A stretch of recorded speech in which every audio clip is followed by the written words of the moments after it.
森林蛋糕是一款源自德国的传统甜点，以樱桃和黑森林地区产的樱桃白兰地酒为特色。一些历史记录表明，黑森林蛋糕的灵感可能来自当地的传统食物，而现代版本的黑森林蛋糕则在20世纪初期开始流行。关于黑森林蛋糕名称的来源，有着多种不同的看法。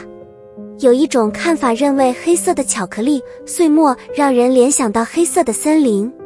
还有一种看法则认为现今通常所见的黑森林蛋糕最初并非来源于黑森林地区，很有可能是因为蛋糕的样子形似黑森林地区的民族服饰而得名。黑森林蛋糕的创始历史存在一些模糊不清的地方，并且有多种声称它的起源的说法。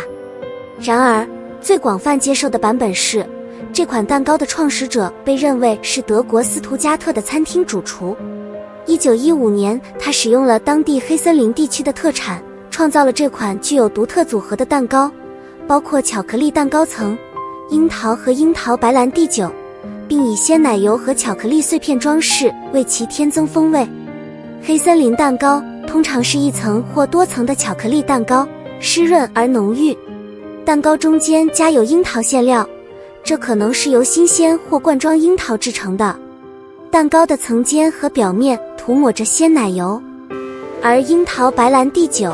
通常在蛋糕层中添加，赋予蛋糕独特的风味。蛋糕表面经常装饰着巧克力碎片，有时还有樱桃和鲜奶油装饰。